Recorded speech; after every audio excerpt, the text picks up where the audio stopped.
What's good? Welcome back to the channel. Back with another video for you guys. Today I'm on a 2004 Chrysler Sebring. It is the limited edition GTC, and we're getting ready to put a new radio head unit in this guy. So let's get started with the process. All right. So not sure what I'm gonna need, but definitely gonna need a trim removal tool. So let's get to it. Bam. Let's get the sturdier one. All the way around. Bam. All right. Got that. Let's pull this up and we're going to have to disconnect these guys. And the hardest part is wiring it up. It's not really that hard, but you're going to have to do a little minor surgery on this guy. We have 4 Phillips head screws. So, got my Phillips. Either that or you can use looks like a 7mm. So, alright, we got one. And just kind of keep all your screws and stuff together. And that way you can know they're in a good spot and you don't drop them or nothing. So I usually sit mine on the floor or in a magnet tray. And we're going to match up everything after we get through. And I'll show you what we went with. And I'll show you the harnesses and the package barcodes and all that stuff. Model number for the harnesses and stuff. Alright, so this one's done. Give some wiggles. Okay, let's grab him, yank him out. Let's see if we need an antenna adapter. This is your radio antenna over here. Sometimes it's like this and don't want to come out. Come on, baby. Let's give it some more wiggles. Ugh. This one's in there real good. Come on, baby. There we go. All right, so we are going to need an antenna adapter. And let's get this one out too and check our wire harnesses and everything. All right, we got the trash out. Yay, no more trash. All right, so now we about to get the kit and everything, move over to the bench, show you what we went with, and we'll put all this back together when we're done. So let's go over to the bench and get started. All right, so we're back over here at the bench, show you guys the kit for this specific make and model. Okay, so here's the model number here, this WM-FJCK01. Okay, you see all the makes and models for the years here. Same thing, same people, same company. Model number here, WM-CR10 for this, for your antenna adapter. And the wire harness kit, here it comes with 2 different styles. You got this style here, and this is the one we'll be using. It's got 2 different ones, so this is the one we'll be using on this specific vehicle, and there's your parts number right there as well. So WM-CH1.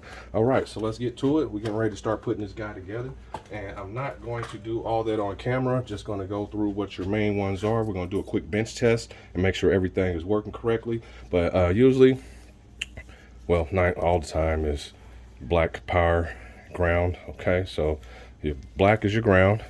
Okay, this is your remote wire, your red, and this will be your power antenna. This is your illumination wire, and this is your power wire. So these 3 is what's going to operate the radio, and then you have all your speaker wires here. So your white and gray is in the front, and then your green and purple's in the back for your back rear speakers. So let me go ahead and start wiring this up. We decided to go with the Sony. Okay, it's a lot better than what was in there. DSX-A415BT. So it has Bluetooth. That's what the BT means for those who don't know. All right, so getting ready to start wiring this up, wire for wire, to the wire harness to this guy. And I will show you back here in a second once I get that all nice and neat and snap it in, and we'll be putting it in the vehicle. All right, so we back. We got our harness nice and crispy. Everything wired up, ready to go. We already did our bench test. So now from here, we need our bracket. Your bracket for your radio. It'll say top on one side and the bottom it won't say anything, but we're gonna need a screwdriver to remove this so you can put your sleeve in. So crank that up just a little bit, a little more. It ain't gonna hurt to bend it up a little higher because we're gonna bend it back in when we snap the radio back in. So we do both sides like that, and slide this out. Now you squeeze this back together like this, just so it'll lock back in its place. And make sure we're going to the top, and we are. Let's slide this guy in and push him all the way in like that. Okay, remember which one's the top. It still say it right here after you get it in. Now we're going to start prying. So all these wings here, for those that don't know, because you got smart asses these days, You're gonna have to pry these guys up to keep it stable. So, or you can go from the back. So let's do that.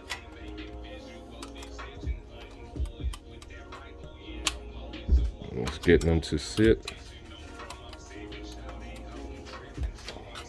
All right, now back to the other side. Same thing. Make sure it's back far enough, and just pry it up. Let's do the other side, and it should start to hold. You can do it all the way around. I usually do 2 at the top, 2 at the bottom, and both of the sides, most definitely. Then we got these up here. That's gonna lock up here, just like that. Make sure that's tight. Use this one here. And it's basically just finding what's going to keep the radio a lot more still. All right, so now that's up there. Let's flip it upside down, do the same thing.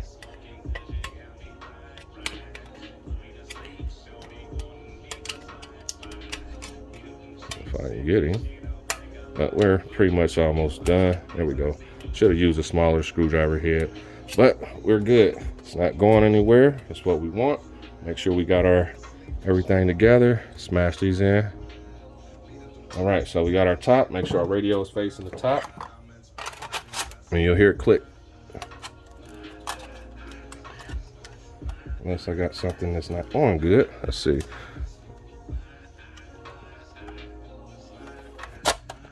There we go. Got to slide in. That was just my fault. Let's see what we got. We got a little movement still, so let's fix that problem. Yeah, you don't want it to be jumping around, bouncing around behind the radio, behind the dash. So whatever you can do to make sure it's locked in real good. So we're just gonna make sure they all good so it's tight. There we go. Still got a little wiggle to it. And let me see what I'm gonna use. We got all those good.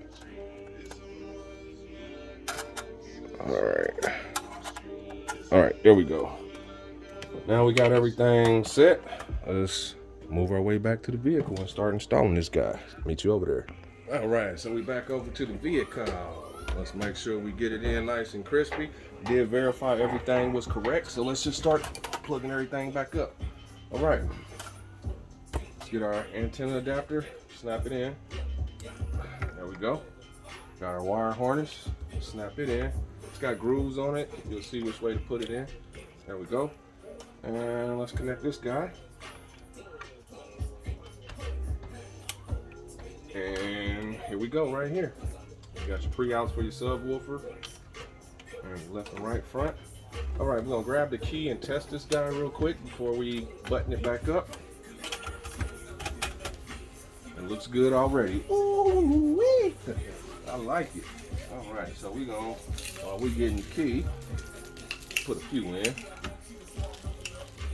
All right, see what we got and how it sounds. Let me pause this music.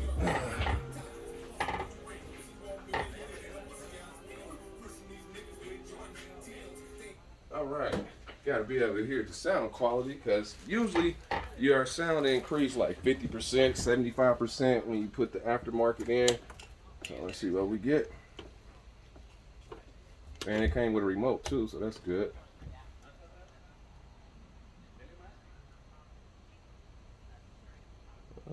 Doing the wrong button. Oh, there we go. All right, my fault. Let's put it to the on position, see if we got power now. And we should have power. And if not, let's pull it back out and check again. But it should be coming on right now. That is the power button, I believe.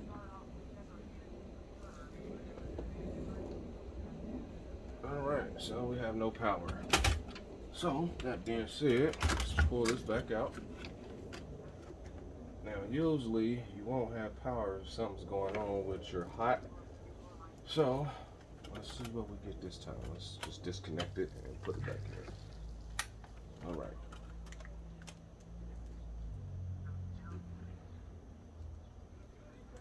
And unless the AC wire is not registering. And we go back for accessory. All right, so we're probably gonna have to tap into the cigarette lighter to get a accessory mode. Let's see. You can kind of look at your harness and see if it's a wire for your accessory in the back, and we don't have one. So we're gonna have to run one from the fuse, or we're gonna tap into one of these up in here. So let me figure out the next mission since we have no power with the key right now, and be right back. All right, so we're back after doing our troubleshooting. We had a blown radio fuse, and it must have been something that got touched over at the bench, but all good. Got the fuse replaced. Everything's looking good. Let's go back and start putting it back in. And we'll do a sound check real quick. Just sitting there for a moment, if you will. Let's get one over here started. Couple spins.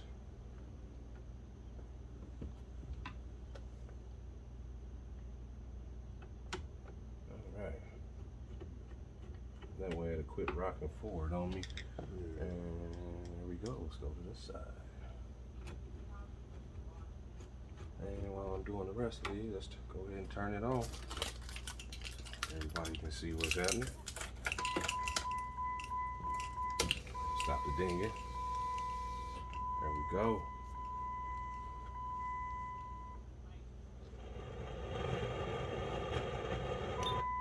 It's a great question. Everybody was asking it in the 90s. We had bracelets, all that sort of stuff. Right. But it's also true. You know what? We know what Jesus did. He all right, healed. so we got sound. And it sounds pretty good. And you can play with your equalizer and stuff and all that after you get yours in. But we are done with this part. We're going to snap this back in. Hopefully they don't copyright us for this radio music. All right. Get our bezel. Let's go ahead and snap these guys back in. It's going to be kind of tight. But let me go this one first. This is for your heat controls.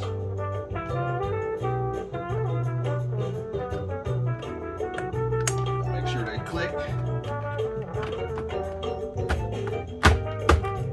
And that is the installation, ladies and gentlemen. All right, 2004 Chrysler Sebring. So hit the thumbs up, like, subscribe. Hopefully this helps you out on install. And if you have any issues, just troubleshoot, pull it back out, look at your wires, and just go from there. So yeah, thanks for watching the channel.